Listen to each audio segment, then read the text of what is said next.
जय हिंद, वंदे मातरम, भारत माता की जय। हेलो दोस्तों, स्वागत है आपका अपने इंडियन एक्स मुस्लिम अब्दुल्ला चैनल पर। मेरे भाइयों, आज मैं आपके सामने 20 सवाल लेकर आया हूँ उन काफिरों की तरफ से जिनको मुसलमान काफिर कहते हैं। तो उन भाइयों की तरफ से मैं आज 20 सवाल लेकर आया हूँ। क्या कहते हैं कि हम काफिर हैं तो क्या हम इंसान नहीं हैं? तो ये उन काफिरों की तरफ से आपके लिए सवाल है, मुसलमानों के लिए, कि क्या हम काफिर हैं तो क्या हम इंसान नहीं हैं? सबसे पहला सवाल मेरा यह है कि आप हमें काफिर कहते हैं, क्या इस्लाम में काफिर को नीच, जहन्नुमी और जानवरों से भी घटिया नहीं माना गया? यानी ये काफिरों की यानी नॉन मुस्लिमों की तरफ से मुसलमानों के लिए सवाल है कि क्या हमको कुरान में, इस्लाम में एक नीच और एक गंदा इंसान और एक काफिर, मतलब हमको इतना नीचा क्यों दिखाया गया है इस्लाम के अंदर? अगर हमको इतना नीचा दिखाया गया है, हमको इतना बुरा भला बोला गया है, तो इस्लाम क्या एक अच्छा दीन कहलाया जा सकता है भाई? तो ये सवाल है मैं काफिरों की तरफ से। और ये दूसरा सवाल है हम सब काफिरों की तरफ से। कुरान और हदीस में लिखा है कि काफिर को मारना, झुकाना या मुसलमान बनाने तक जंग करना जायज है। क्या ये धर्म है? यानी कुरान में लिखा है कि काफिरों को मारना, झुकाना, मुसलमान बनाने तक उनसे जंग करना। क्या ये जुल्म नहीं है भाइयों? क्या ये इसको हम धर्म कह सकते हैं इस तरीके से? क्योंकि धर्म तो वो होता है प्यार मोहब्बत सिखाने वाला। धर्म तो प्यार मोहब्बत सिखाने का नाम है। तो क्या इसको हम धर्म कह सकते हैं जिसमें इतनी काफिरों के लिए इतनी गंदी बातें लिखी हुई हैं कि उनको मारने का हुक्म दिया गया है और उनको नजिस बोला गया है और उनको इतना बुरा भला जानवर बोला गया है, गूंगे, बेरे, अंधे बोला गया है? तो क्या हम इसको एक अच्छा दीन मान सकते हैं? क्या ये जायज है? तो ये मेरा दूसरा सवाल था। अब मेरा तीसरा सवाल है कि अगर इस्लाम शांति वाला दीन है तो गजवाए हिंद जैसी भविष्यवाणी क्यों है? इसमें भारत पर हमला जायज बताया गया है। यानी अगर गजवाए हिंद की भविष्यवाणी, यानी जो गजवाए हिंद के बारे में बताते हैं कि अगर ये बात सचमुच सच है तो हिंदुस्तान पर हमला करना, हिंदुस्तान पर हमला करके यहाँ के आदमियों को मारना, कत्ल करना और इनको बहन बेटियों को लूटना, तो उन्हें लोंडी बनाना, तो ये कहाँ तक जायज है? आप खुद सोचिए, आप भी हिंदुस्तान में रहते हैं। वो हिंदुस्तान जिसने हमको शरण दी, जिसने हमको खाना दिया, पीना दिया, हम इसमें रहते हैं। और उसी हिंदुस्तान के ऊपर अगर कोई हमला करने की सोचे और हम उसके साथ में साथ रहें, तो क्या हम एक अच्छे इंसान कहलाए जाएंगे? ये सब उस मुसलमानों से सवाल है जो ये गजवा हिंद की बात सोचते हैं हिंदुस्तान में रहने के बावजूद। और चौथा सवाल है कि क्या इस्लाम कहता है कि मुसलमान और काफिर दोस्त नहीं हो सकते? फिर हम साथ कैसे जिएं? अगर मुसलमान और हिंदू या मुसलमान और नॉन मुसलमान या कोई भी शख्स किसी भी धर्म का हो, जो मुसलमानों से अगर दोस्ती नहीं रख सकते, तो फिर ये कैसे जिएंगे? कारोबार कैसे चलेगा? कैसे ही ये देश हमारा आगे? और अगर वाकई ये वाली बात सच है तो क्या ये देश के हित में है या देश के खिलाफ है? आप खुद ही फैसला करें और हमें बताएं। ठीक है भाइयों। और पांचवा सवाल है कि क्या सिर्फ इसलिए हम मुसलमान नहीं हैं, हमारी औरतें हलाल, लूटने लायक या जिहाद का नाम मानी जाती हैं, जिहाद का इनाम मानी जाती हैं? यानी अगर हम मुसलमान नहीं हैं, चाहे किसी भी हम रिलीजन में हो, तो क्या हमारी बहन बेटी, हमारा घर बार, हमारा माल, हमारी दौलत क्या मुसलमान पर हलाल है? क्या ये मुसलमान के लिए ये चीज हलाल है? हमारी बहन बेटी और हमारे कारोबार, हमारा धन दौलत जो भी सब मुसलमान के लिए? अगर ये वाली बात सच है तो भाइयों ये बताइए, फिर इस्लाम एक अच्छा दिन कैसे माना जाएगा? इस्लाम को हम कैसे ये कह सकते हैं कि इस्लाम के अंदर इंसानियत है? मेरे भाई, जो दूसरे की बहन बेटियों को, अगर वो उसकी आइडियोलॉजी को नहीं मानता है, सिर्फ इस वजह से ये माना जा रहा है कि वो उसकी आइडियोलॉजी को नहीं मान रहा है, सिर्फ इस वजह से उसकी बीवी, उसकी बहन, उसकी बेटी हलाल हो जाती है किसी शख्स के लिए, और कोई कहता है कि ये चीज सही है, तो क्या आप कह सकते हैं कि वो दुनिया का एक अच्छा रिलीजन है? अगर किसी रिलीजन के अंदर ये चीजें लिखी हुई तो मेरे भाइयों, आप खुद सोचिए, अगर कोई आपकी बेटी को, आपकी 15 साल की बेटी को, आपकी 10 साल की बेटी हो, आपकी 20 साल की फूल जैसी बेटी हो, अपनी बेटियों से इंसान कितनी मोहब्बत करता है, कितना प्यार करता है अपनी बेटी से, है? अगर कोई धर्म, कोई दीन अगर वो कहता है कि तेरी बेटी इस धर्म वाले के लिए हलाल है, सिर्फ इस वजह से कि तू उसकी धर्म को नहीं मानता है, तो कैसे भाइयों कह सकते हैं कि वो धर्म दुनिया का एक अच्छा दीन है, एक अच्छा धर्म है और अच्छा मजहब है? मेरे भाइयों, ये एक सोचने वाली बात है। इस बात को सोचो, सोचो मेरे भाइयों, दिमाग को जोर डालो कि क्या कोई दीन, क्या कोई मजहब, क्या कोई मजहब, क्या कोई दीन, क्या कोई धर्म, कुछ भी कह सकते हैं किसी, मैं एक जनरल बात कर रहा हूँ, सबके लिए बात कर रहा हूँ, पूरी दुनिया के लिए बात कर रहा हूँ कि अगर कोई भी आइडियोलॉजी दुनिया की ये कहती है कि ये मेरे लिए हलाल है इस वजह से कि ये मेरी बात को नहीं मानना है, मेरे दीन को नहीं मानना है, तो क्या वो दीन को हम एक सच्चा दीन और एक अच्छा दीन कह सकते हैं? तो सच्चे की बात छोड़ो, अच्छा दीन कह सकते हैं दुनिया के लिए कि ये दुनिया के लिए एक अच्छा दीन है, इंसानियत वाला दीन है? तो भाई ये हमारा सवाल है काफिरों की तरफ से मुसलमानों के लिए। छठा सवाल हमारी तरफ से, क्या इस्लाम में काफिरों के बनाए हुए कानून, संविधान और न्याय को नहीं माना जाता? क्या हमारे देश के अंदर जो काफिरों के बनाए हुए कानून है, जो नियम है, क्या उनको नहीं माना जाता? ये मेरा छठा सवाल है। ठीक है, अब मेरा सातवां सवाल सुनिए। आपने हमें मूर्ति पूजक, शिर्क करने वाला, गुमराह कहा, फिर भी आप हमारे देश में रहकर सेकुलर अधिकार चाहते हैं, ये दोहरा मापदंड क्यों? यानी आप हमको मूर्ति पूजक, हमें बुरा भला कहते हो, हमें नजिस कहते हो, हमें सुअर, भेड़े, गूंगे, अंधे, कुरान के अंदर और इस्लाम के अंदर कहा जाता है कि हम बहरे हैं, गूंगे हैं, हम नजिस हैं, हम दुनिया की सबसे ज्यादा गंदी मखलूक है। सूरह बयाने की आयत नंबर 6 कहती है कि हम सबसे ज्यादा गंदे हैं। सूरह बकरा की आयत नंबर 18 कहती है, सूरह एराफ की आयत नंबर और सूरह बकरा की आयत नंबर 171 कहती है। और सूरह, ये जितनी भी आयतें हैं मेरे भाइयों, ये जितनी मैं आपको आयतें बता रहा हूँ, ये इतने बुरे बुरे शब्द हम काफिरों के लिए बोलती है। तो फिर भाइयों एक बार बताइए, जब हमको इतना बुरा बोला जाता है, बुरा भला बोलो, फिर हमसे उम्मीद रखो कि हम आपके साथ सेकुलर बन के रहें, तो ये एक दोगलापन है मेरे हिसाब से। आप खुद सोचिए, इससे सोचने वाली बात है। और ये मेरा सवाल भी है, अगर आपको ऐसा लगता है कि ये किसी तरीके से सही है तो आप मेरे से बात कर सकते हैं। मेरा नंबर नीचे दिख रहा होगा आपको, आप कॉल कर सकते हैं, व्हाट्सएप कॉल कर सकते हैं, या स्ट्रीम पर आकर मेरे साथ बात कर सकते हैं। मैं स्ट्रीम करता हूँ सोमवार को रात 9 बजे। तो भाइयों, अब हम काफिरों की तरफ से ये 8वां सवाल है, क्या आप मानते हैं कि जो भी नबी पर ईमान न लाए वो जहन्नुम में जाएगा? तो क्या हम सब नरक के लायक हैं? यानी जो नबी को न माने, अल्लाह को न माने, वो जहन्नुम में जाएगा। इस्लाम क्या कहता है कि जो इस्लाम को नहीं माने वो नरक में यानी जहन्नम में जाएगा, है भाइयों? तो हम सब इसी वजह से नरक के लायक है कि हम उसको नहीं मानते।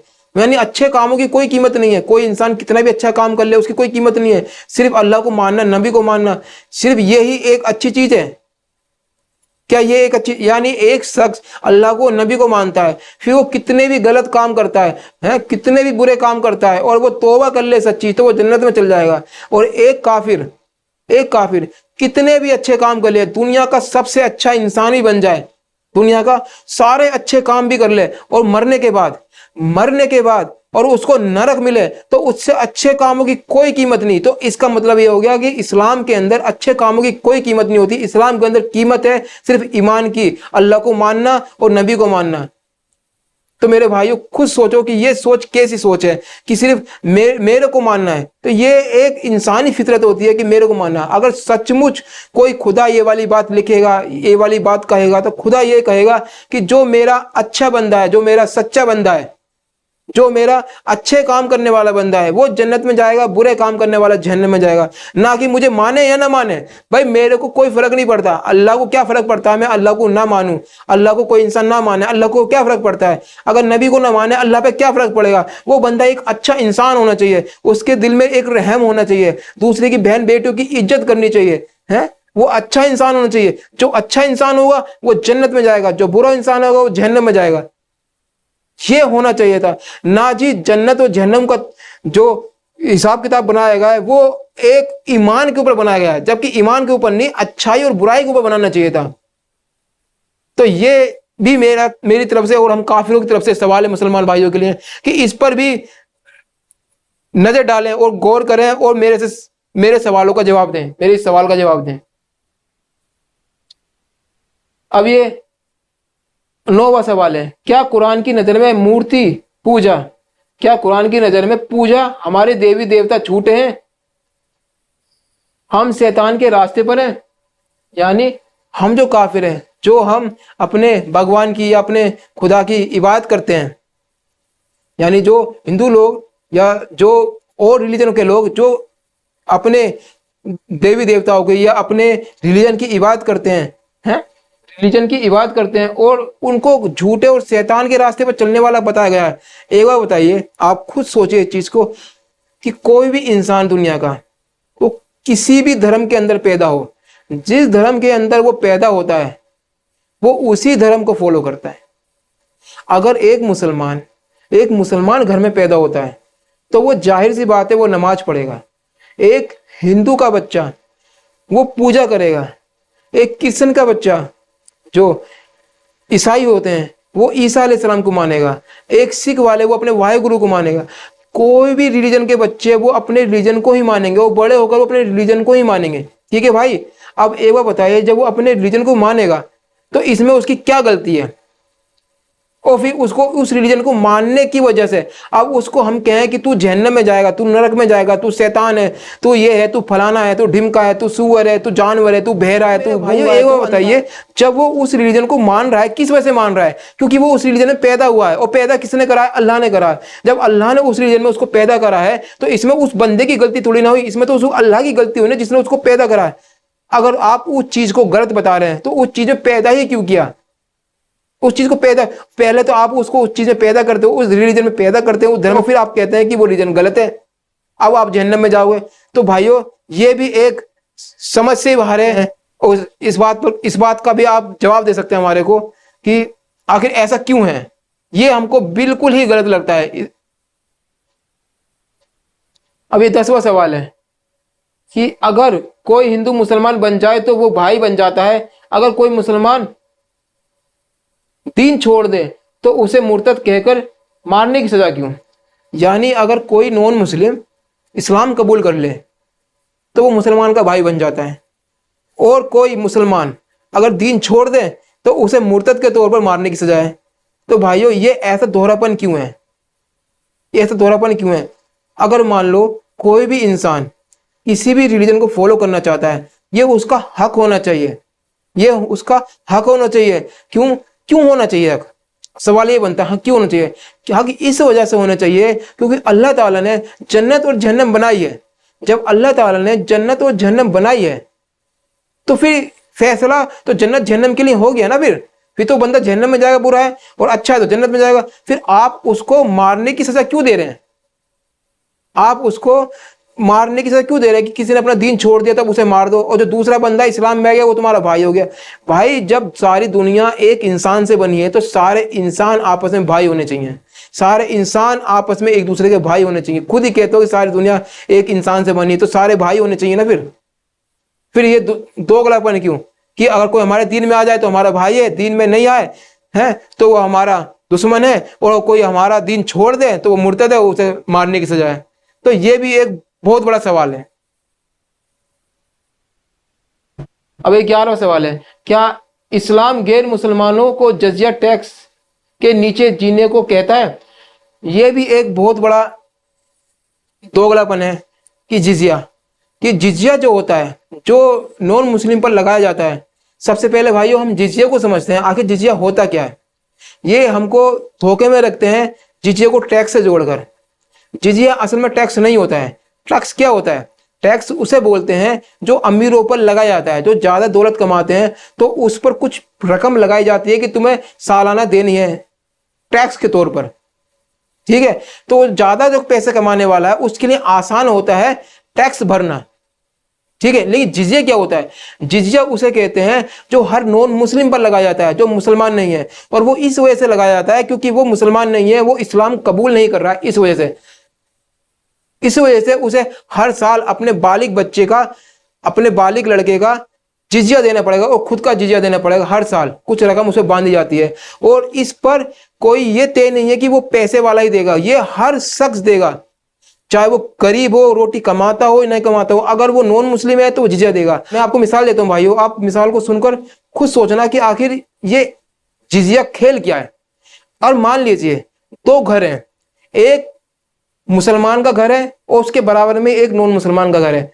अब 2 घर है, अब 2 घर के अंदर जो मुसलमान का घर है और दोनों गरीब घर है, एक जैसे घर हैं, एक जैसी कमाई है, ठीक है। अब जो मुसलमान का घर है उसको जकात के तौर पर कुछ पैसे मिलेंगे, जकात के तौर पर मुसलमान के घर को, गरीब घर को कुछ पैसे मिलेंगे। लेकिन जो बराबर में नॉन मुस्लिम का घर है वो भी गरीब है, लेकिन उससे इस्लामिक हुकूमत जिजिये के तौर पर कुछ रकम उससे ली जाएगी, उससे रकम कुछ ली जाएगी जिजिया के तौर पर। अगर मान लीजिए किसी महीने या किसी साल में ली जाती है जिजिया, लेकिन अगर मान लो साल में वो जिजिया नहीं दे पाया, क्योंकि भाई कभी काम धंधा चलता है कभी नहीं चलता, कुछ लोग इतने गरीब भी होते हैं कि उनके खाने के भी लाले होते हैं। क्यों भाइयों, हम सब जानते हैं कुछ गरीब ऐसे होते हैं कि रोटी भी टाइम से नहीं मिलती है। अगर मान लीजिए वो बंदा साल में अपने बच्चे का या खुद का जिजिया नहीं दे पाया तो उसको भरी पंचायत में रोड पर उसको कोड़े लगाए जाएंगे। आप खुद सोचिए कि जब उसके बच्चे को जिजिया ना देने की वजह से कोड़े लगाए जाएंगे हैं, और फिर उसको भी कोड़े लगाए जाएंगे, तो उसके मन में क्या ख्याल आ सकता है? उसके मन में यह ख्याल आ सकता है कि जो मेरा पड़ोसी मुसलमान है उसको जिजिया, उसको जकात के तौर पर पैसे मिल रहे हैं और हमसे जिजिया के तौर पर ले जा रहे हैं, क्यों ना मैं भी इस्लाम कबूल कर लूं। तो इस्लाम कबूल करने के बाद फिर मुझे भी महीने के कुछ पैसे जकात के तौर पर मिलने लगेंगे। तो यह भी इस्लाम में लाने का एक तरीका है जिजिया, जिसको हमें गुमराह करके बताया जाता है कि जिजिया एक टैक्स है। टैक्स और जिजिया में यह फर्क है क्योंकि टैक्स अमीरों पे लगता है और जिजिया सब पे लगता है, चाहे अमीर हो या गरीब हो। तो ये जिजिया जो लगाया जाता है ये इस वजह से लगाया जाता है ताकि वो मजबूर होकर, गरीब आदमी, अमीर तो खैर नहीं आएगा क्योंकि उसमें पैसा है वो जिजिया दे देगा, लेकिन कुछ गरीब ऐसे होते हैं जो बहुत ज्यादा गरीब होते हैं, तो वो उन गरीबों को इस्लाम में कन्वर्ट करने का एक जरिया है जिजिया। कि जिजिया के नाम जिजिया उस पर थोप दो तो अब वो जिजिया नहीं दे पाएगा, मजबूरन जब उसको कोड़े लगेंगे तो वो अगली साल इस्लाम कबूल करके इस्लाम में आ जाएगा, इस लालच से कि अब उसे जकात के पैसे इस्लामिक हुकूमत देगी। तो ये जिजिया और टैक्स का फर्क है, इसको समझना बहुत ज्यादा जरूरी था मेरे भाइयों, ठीक है। अब हम लेते हैं 12वां सवाल कि क्या इस्लाम ये सिखाता है कि सिर्फ मुसलमान ही सच्चे इंसान है, बाकी सब गुमराह हैं? यानी मुसलमान ही एक सच्चे हैं और सच्चे दीन पर है, बाकी सब गुमराह हैं, ये इस्लाम सिखाता है? अगर सचमुच ये इस्लाम सिखाता है तो भाइयों, तो ये एक बार बताइए कि जब इस्लाम ये सिखा रहा है कि हम ही सही हैं बाकी सब गुमराह हैं, अगर यही बात दूसरा बंदा कहे कि हम सही हैं तुम गुमराह, फिर क्या बात बनेगी? तो मेरे भाइयों आपको कहना चाहिए कि आप अपनी जगह सही हैं, हम अपनी जगह सही हैं। किसी को गुमराह कहना अच्छी बात नहीं है, क्योंकि जब आप किसी को गुमराह कहोगे तो दूसरा आदमी आपको भी गुमराह कह देगा, फिर कैसा लगेगा? तो ये एक लड़ाई को बढ़ावा देना है, किसी को गुमराह कहना। आप खुद किसी भाई को गुमराह कह दो, तू गुमराह है, तू बेवकूफ है तो कितना बुरा लगता है यार, खुद सोचिए यार कितना बुरा लगता है। तो ये एक उनको बुरा कहना है, तो ये अच्छी बात नहीं है। ये 13वां सवाल है, कुरान कहते हैं कि अल्लाह ने काफिरों के दिलों पर ताले लगा दिए हैं, तो फिर हमको क्यों दोष है? देखो भाइयों, जब हमारी किताब कुरान मजीद सूरह बकरा की आयत नंबर 6-7 कहती है इन्नल लजीना कफारू सवाउन अलैहिम अंजरतुम अम लम तुनजिम ला युमिनून खतम अल्लाहु अला कुलूबिहिम वला समीइहिम वला अबसारिहिम गिशावतुन वलहुम अजाबुन अलीम, कि जब अल्लाह ने हमारे दिलों पर मोहर लगा दी है, ताले लगा दिए हैं, तो फिर हम पे इल्जाम क्यों थोपा जाता है कि हम गलत काम कर रहे हैं? क्यों भाई? ये सोचने वाली बात है, जरा इस चीज को सोच के देखो यार। जो बंदा जो शख्सियत, जो खुदा हमारे दिमाग पर ताले लगा रहा है कि हम सोच नहीं सकते, समझ नहीं सकते, और हमारे दिलों पर मोहर लगा देता है, दिमाग पर मोहर, जबकि असल में तो मोहर दिमाग पे लगनी चाहिए थी, लेकिन खुदा दिल पे मोहर लगा रहा है। वो सोचता है खुदा के दिल से सोचते हैं। आप खुद सोचिए, जो मोहर लगा रहा है और जो हमें इस्लाम में आने के लिए खुद ही मना कर रहा है, तो इसमें हमारी काफिरों की क्या गलती है कि हम इस्लाम में नहीं आ रहे हैं? तो इसमें तो ऊपर वाले की गलती है, और फिर वो हमको जहन्नम में डालेगा। यानी मोहर भी वो खुद लगाए और जहन्नम में भी वो खुद हमें डाले। तो भाइयों ये भी एक सोचने वाली बात है, ठीक है, ये भी एक सवाल बनता है इस चीज के ऊपर। ये 14वां सवाल है कि क्या यह सही है कि हिंदू धर्म ग्रंथ जलाना, मूर्तियां तोड़ना इतिहास में इस्लामी की फतेह का हिस्सा रहा है? यानी क्या ये वाली बात सच है कि मूर्तियों को तोड़ना है और उनको क्या नाम है जलाना, उनके घरों को जलाना, और क्या नाम है, और इस्लामिक फतेह हासिल करना, इस्लामिक कानून लाना, लोगों की धर्मगाहों को यानी मंदिरों को, गिरजाघरों को तोड़ना, क्या इस्लाम में है ये? और अगर इस्लाम में वाकई ये है तो फिर इस्लाम एक अच्छा और एक रहमत वाला और एक इंसानियत वाला दीन कैसे कह सकते हैं इसको? तो ये भी एक सवाल है मेरा भाइयों। आप खुद सोचिए, जो बंदा किसी की अपने धर्म की या अपने किसी रिलीजन की या अपने खुदा की इबादत कर रहा है, ठीक है, आप उसको तोड़ देते हैं, तो सोचिए आपने उसके दिल को कितनी ठेस पहुंचाई। अगर आपकी कोई मस्जिद तोड़ दे, आपको कितना दुख होता है। भाई आप भी इंसान हो, जैसे आप इंसान हो ना, ऐसे वो सामने वाला बंदा भी इंसान है। जैसे आपके अंदर दुख और दर्द है ना, वैसे सामने वाले के अंदर भी दुख और दर्द है।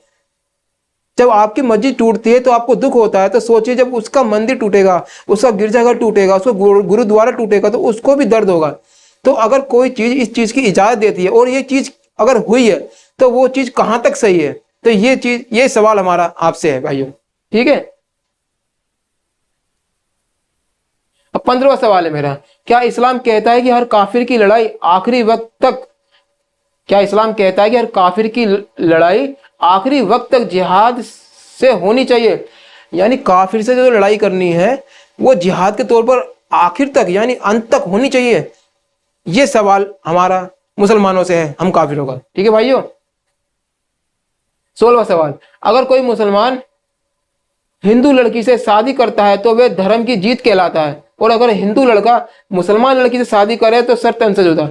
यानी कोई मुसलमान अगर किसी हिंदू लड़की से शादी कर उसे मुसलमान बना देता है तो भाइयों वो इसने दीन का काम कर दिया, बहुत अच्छा काम कर दिया, उसकी वाहवाही होती है बहुत ज्यादा कि हाँ जी कितना अच्छा इंसान है। लेकिन उसका दूसरा पहलू देखें अगर हम, कि अगर कोई हिंदू या कोई नॉन मुस्लिम किसी मुसलमान की लड़की से शादी कर लेता है तो हम भड़क जाते हैं, हमारा खून खोल जाता है। तो भाइयों एक बार बताइए, जैसे हमारा खून खोलता है ऐसे सामने वाले बंदे का भी खून खोल सकता है।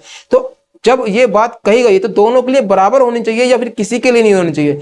फिर तो या तो फिर आपको शादी करनी चाहिए, आप खुश होना चाहिए, उसने शादी कर ली है किसी नॉन मुस्लिम से, मुसलमान बना दिया है, तो फिर ये आपके लिए भी ये लागू होता है कि आपको भी उसको अपनी बेटी देनी चाहिए जब आप उनकी बेटी ले सकते हैं तो, ठीक है भाइयों। बराबर का हिसाब किताब होना चाहिए, ना कि एक तरफा। यानी आप उनकी बेटी से शादी कर सकते हो लेकिन अपनी बेटी की शादी उनसे नहीं करा सकते, तो ये एक दोगलापन है, ठीक है भाइयों। और फिर अगर शादी कर लेती है तो वह जहन्नम में चल जाएगी। अब इस जहन्नम का भी डर बताओ। तो ये भी एक सवाल है, इसका भी जवाब आपसे मेरा बनता है, ठीक है।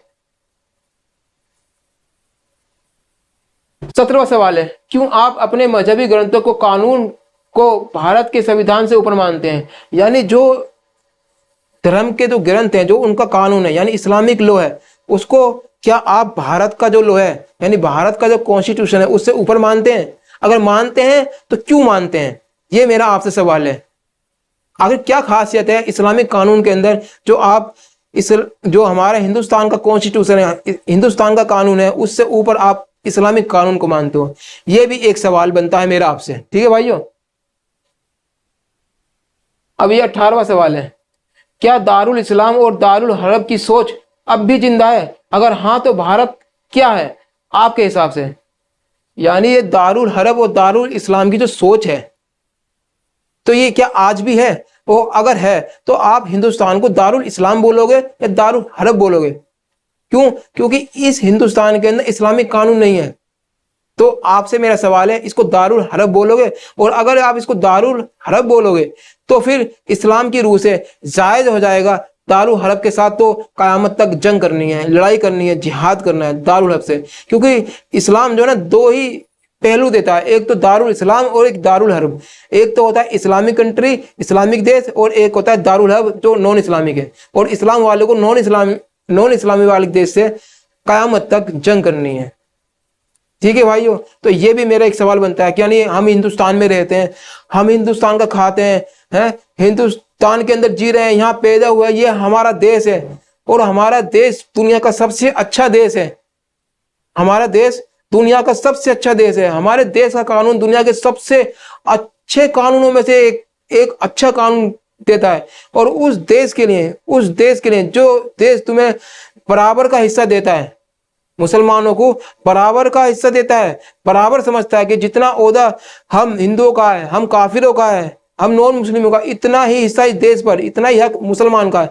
तो भाई मेरे भाई मुसलमानों, आप खुद सोचो कि अगर कोई शख्स इस हिंदुस्तान पर आक्रमण करने की यानी हमला करने की सोच रखता है, तो क्या आप उसके साथ खड़े होंगे या आप उसके खिलाफ खड़े होंगे? आप हमारे देश वासियों के साथ खड़े होंगे यानी अपने हिंदुस्तान के साथ खड़े होंगे, हिंदुस्तान की सोच के साथ खड़े होंगे, या फिर आप उस सोच के साथ खड़े होंगे सिर्फ इस वजह से कि वो आपके रिलीजन का है?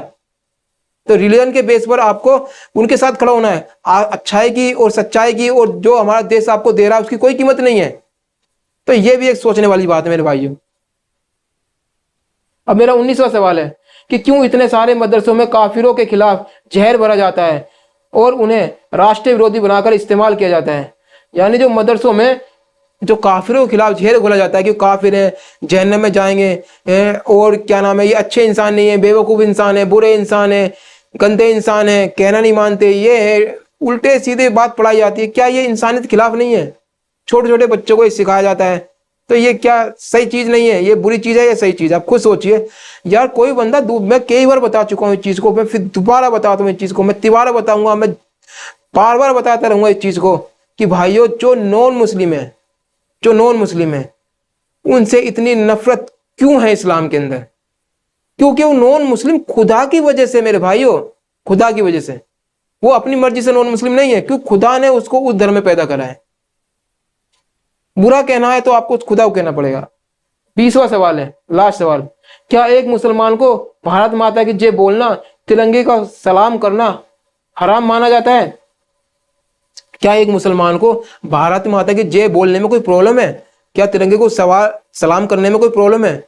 क्योंकि ये हमारा देश का तिरंगा है, उसको सलाम करने में कोई प्रॉब्लम नहीं होनी चाहिए, और भारत माता की जय बोलने में कोई प्रॉब्लम नहीं होनी चाहिए। क्यों? क्योंकि हम इस देश में रहते हैं, ये हमारा देश है।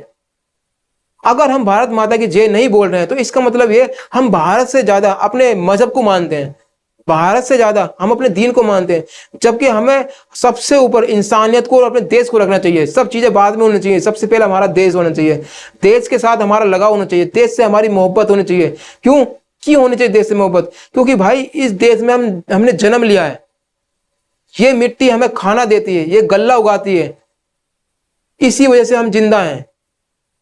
तो क्या हमें शर्म आती है इस अपने देश की इस मिट्टी को सलाम करते हुए, इसकी जय बोलते हुए शर्म आती है? क्या दिक्कत है इस चीज से? इसको इज्जत देना कोई बुरी बात नहीं है, इससे कोई आपका ओहदा नहीं घट जाएगा अगर आप भारत माता की जय बोल दोगे तो ये एक मोहब्बत का इकरार होता है। तो भाइयों ये मेरे 20 सवाल, ये हमारे काफिरों की तरफ से 20 सवाल हैं। तो जो भी हमारा भाई मुसलमान भाई जवाब देना चाहता है वो जवाब दे सकता है, मेरा नंबर चल रहा है स्क्रीन के ऊपर, जवाब दे सकता है। तो भाइयों मिलते हैं अगली नेक्स्ट वीडियो में, तो जब तक अपना ख्याल रखें। जय हिंद, वंदे मातरम, भारत माता की जय।